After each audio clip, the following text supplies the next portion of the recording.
আয়োজন করেছে আমি তো বুঝতে পেরেছি, বুঝেছিস? কিরে আরে এই কথা আমি তোমার কোনো কথা শুনবো না। দেখো ধীরে তুই হাঁকে এখন কত সুন্দর করে বুঝালি যে এই বিজ্ঞানী এই সমাজ কত সুন্দর করে এই উদ্যোক্তা এদেরকে নিয়ে একটা আয়োজন হয়েছে। তুই এত সুন্দর সুন্দর কথা কয়ে এখন আমার মুখ খারাপ করি। তোর কোনো কথা শুনবো না। তোমরা যারা এখানে আমার তো ঘোড়াকে তোমরা কেউ জানো, এই যে তোমরা খেজুর গুড় নিয়ে ব্যবসা করছো, সিট চলে আসলো, আগেবার সিটও আমি একলা একলা খাইছি, এবার সিটও তুমি হাতে একলা বিহার থাকবি কেন? তুই শুয়ে থাকিস ঘরের মধ্যে, খাট চেয়ার টেবিল মেলা কিছু আছে, তুই একা থাকবি না? আমি আছি তো, নামি আছে। শুনো, তোমার আমি একটা কথা এসে ফাঁস করে দেবো। এই যে শুনে আপনারা, আমি একটা কথা বলবো, আপনারা বলে যাবো এই পুকুর ভরা মাছ ছিল, এই ধরা যে গোয়াল ভরা গরু ছিল, এই চিনতে দিয়ে আমার নামেরও পিছনে ভরা গরু আছে। আমার সমাজ সব নষ্ট করে যাবে। এই ভরা বসেছে এসব কথা কাটাবে না বলবো না তো, তুমি একা বলেছে ছোট দাঁড়িয়ে হাত ছিল, ও ঘুরে তুমি বিয়ে করে নিয়ে আসলা। শোন, আমার সমাজ আসলে কি কথা সেটি কর। হাতে বিয়ে দিবি কিনা কবা, একবার তো সাটা দিয়ে একবার লাল করে দেবে। মারবি কেন? এই তোর বিয়ের বয়স হয়েছে? তোর বয়স কত? হ্যাঁ, হাত বলে বিয়ে বয়স হয় না। হাত বয়স হচ্ছে যে 30 বছর 11 মাস 29 দিন। একবার তো তোর একদিন বাকি রইল। এই একদিন ঢুকতে ঢুকতে একদিন চলে যাবে না, তোমরা বলো তো, হ্যাঁ? এই 28 বছর চলে যাবে। ঠিক আছে, বুঝে শোন, তোর মনের কষ্টটা আমি বুঝতে পারছি। শোন, তোর ছোট নানি তোর একটা ছবি দেখেছে। সত্যি কাজ। আরে শোন শোন, ওই ওই তোর ছোট নানি কোন ছবি দেখেছে জানিস? সেদিকে ওই ক্যাম্পাসে রুটি আছে, আর রুটির সাথে তোর বিয়ে হবে। আমি আর রুটি আর বিয়ে পিঠে বিয়ে করবো না তো। দেখো দিনে তুই রুটি আর রুটির বিয়ে করবি না, তোর কাকে বিয়ে করবি? কত পড়াশোনা করেছিস? কেন আন্ডারমেটিক?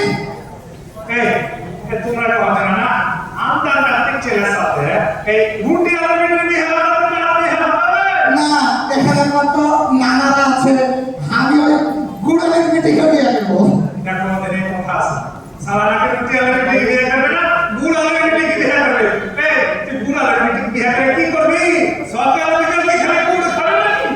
হ্যাঁ, না, আমি ওই গুড়ালের পিঠে বিয়ে করবো। আচ্ছা ঠিক আছে, শোন, আমি তোর নানির সাথে কথা বলে এই শোনো, তোমার নানি ওই গুড়ালের বেটিকে বিয়ে করবে, ঠিক আছে? তুমি গুড়ালের বেটিকে দেখো, তোর নানিকে আমি কহে দিচ্ছি, তোর নানি সুন্দর করে ব্যবস্থা করবে। আমি রাজি। সত্যি কাছিস? হ্যাঁ রে, তাহলে এই আনন্দে একটা গান ধরবো আমি। গান ধরবি? হ্যাঁ, গান ধরবো। তো হে নানা রাজি হইয়াছে আমার বিহাতে, আমার কি যে আনন্দ লাগছে। নানা রাজি হইয়াছে আমার বিহাতে, আমার কি যে আনন্দ লাগছে। হে নানি নাকি আমার গায়ে একটা বউ ধরেছে, নানি নাকি আমার গায়ে একটা বউ ধরেছে। হে নানা রাজি হইয়াছে আমার বিহাতে, আমার কি যে আনন্দ লাগছে। শোন শোন শোন, এই বিহার বিরাট কথা শুনে এত ব্যস্ত হবে, বুঝেছিস? শোন, এই আমরা যে অনুষ্ঠানে এসেছি সেদিকে আর দিকে একটা কথা। হ্যাঁ, আচ্ছা তাহলে শুন, এই যারা এখানে উদ্যোক্তারা বসে রয়েছে, মনে করো রস ও গুড় সম্মেলন, দ্বিতীয় সম্মেলন হয়েছে। তো এহারা কি করেছে জানিস? এহারা হচ্ছে যে অনলাইন খুলেছে, সেই অনলাইনে সুন্দর গুড়, স্বাস্থ্যসম্মত গুড় কিভাবে সারা দেশের মানুষ এই শুনবে না। এই চুপ কর, তোরে পটপট হাঁ শুনতে ভালো লাগছে না। শোন, তুই যে সুন্দর করছিস, এরা তোর দাম জানিস? বাজার থেকে আমি 50 টাকা সেট কেজি কিনে নিয়ে আসি, তুই সারা যায় করে কথা বলছিস 400-500 টাকা 300 টাকা কেজি। দেশের মানুষ খাবে কি করে? আমি তো দামে দুধ কিনতে পারি। এই সারা ঠেকাই থেকে গেল ভাই, বুঝলি না? এটা শুন, তুই যে হাটের থেকে 100 টাকা দিয়ে গুড় কিনে নিয়ে আসবি, গুড় কিনে নিয়ে এসে তুই ধর যে সেই গুড় খালি খাওয়ার পরে তোর খালি আশা আশা আশা আশা, এরপর তবে ওই কাছে যে হেকিমের কাছে যেতে হবে, ওষুধ খেতে হবে।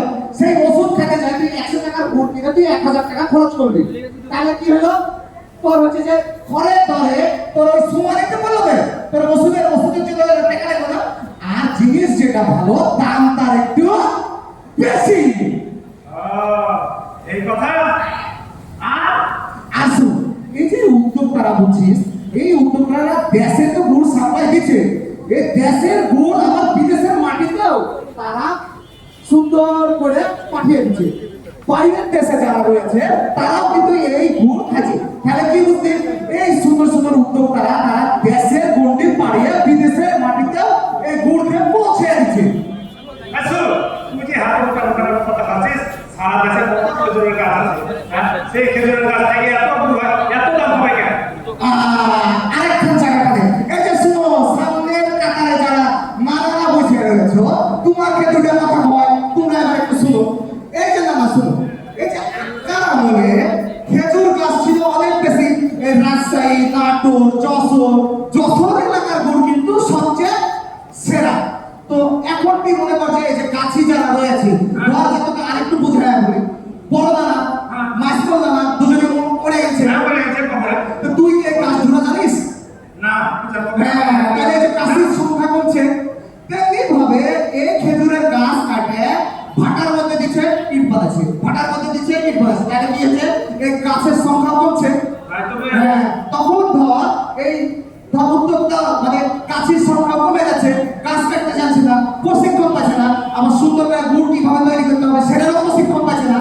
সেই জায়গা থেকে আবার ধর আরো একটা বিষয় রয়েছে, 20 কেজি গুড়, 20 কেজি রস নামায়ে সেই রসটাকে জাল করে কোনো চিনি না, তারপর আরো সঙ্গে হাইড্রোস না ফাইডোস মিশায় না, এটা মিশাচ্ছে না এরা তখন এটা মিশাচ্ছে না, তখন ওই 20 কেজি রসকে শুকিয়ে 2 কেজি হচ্ছে, সেই 2 কেজি রসের গুড় তার তো বেশি হবে। সংকট করেছে রে, তুই হাতে কি শুনে নেবে, হাত তো মাথা ঘুরছে। আরেকটা জিনিস আছে, এই যে সামনের কাতারে যারা নানারা বসে রয়েছে, আপনাকে বলি, এই গাছি তৈরির জন্য এই ব্যবসাকে টিকিয়ে রাখার জন্য প্রশিক্ষণের দরকার রয়েছে।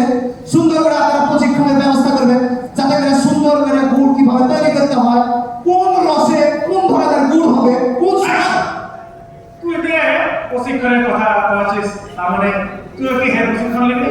হ্যাঁ নিব না, আমিও কাজ কাটবো, শীতের সময় ব্যবসা করবো। এই যে যারা নানারা বসে রয়েছে এর মতন স্বাবলম্বী হবো, চাকরির জন্য বসে রবো না, বুঝলি? এই যে একটা গান শুনি নাকি, তাহলে আমি একটা কথা বলবো, তুই তো মেলা কথা বলবি। শোনো যে নানা নানিরা, তোমরা সারা দেশে সবাইকে বেশি বেশি গাছ লাগাতে দেবা। হ্যাঁ গাছ লাগে, খেজুরের গাছ লাগালে গাছ বাড়বে, আর রস বেশি হবে, দুধের দাম কমবে, সবাই মিলে সুস্থ সবল হয়ে আমরা সামনের দিকে এগিয়ে যাবো। হ্যাঁ কথা ঠিক রয়েছে না? হ্যাঁ ঠিক খাঁচা কথা রয়েছে। শোন, তুই মেলা এখন থেকে ফটো করছিস, তোর নানি যদি জানে, হ্যাঁ। আমাকে কিন্তু আর বাড়িতে ঢুকতে দিবে না। হ্যাঁ। খালা রুটি বেজে রেখেছে, আমার পেটটা একটু ভালো লাগছে, তুই একটু ভালো করে দিয়েছিস রে। তাই তো 5টা বাজে গেল। আহা, শুন, তাড়াতাড়ি বাড়ি চল, বাড়ির লোক ছোট নানি আর বাড়িতে ঢুকতে দেবে না যে। আচ্ছা তাহলে চল, তাহলে সবাই আগে যেহেতু আমরা ওটা কথা বলা, ভুল ত্রুটি হতে পারে, সবাইকে একটু ভুল ত্রুটি ক্ষমা চাইলে একটু সালাম কালাম দিয়ে আমার গলাপ দিয়ে দেবো। হ্যাঁ, হ্যাঁ। আচ্ছা, এদের নাম্বার আপনারা ধরো না। হ্যাঁ, সালাম কালাম দিয়ে ভাই, আরাম সালাম হাজার সালাম, সবাইকে জানাই সালাম, ভুল ত্রুটি ক্ষমা চায়া আমরা বিদায় নিলাম। না না রে, শোনো সবাই দেশবাসী, কামার কুমার জেলে চাষি, শোনো সবাই দেশবাসী, কামার কুমার জেলে চাষি, আমরা তোমাকে ভালোবাসি, এই কথাটা কইয়া যায়, আমরা তোমাকে ভালোবাসি, এই কথাটা কইয়া যায়। এই নানা ঐতিহ্যের পথে প্রজন্মের সাথে দেশকে বেকার মুক্ত করতে চায়, নানা ঐতিহ্যের পথে প্রজন্মের সাথে দেশকে বেকার মুক্ত করতে চায়।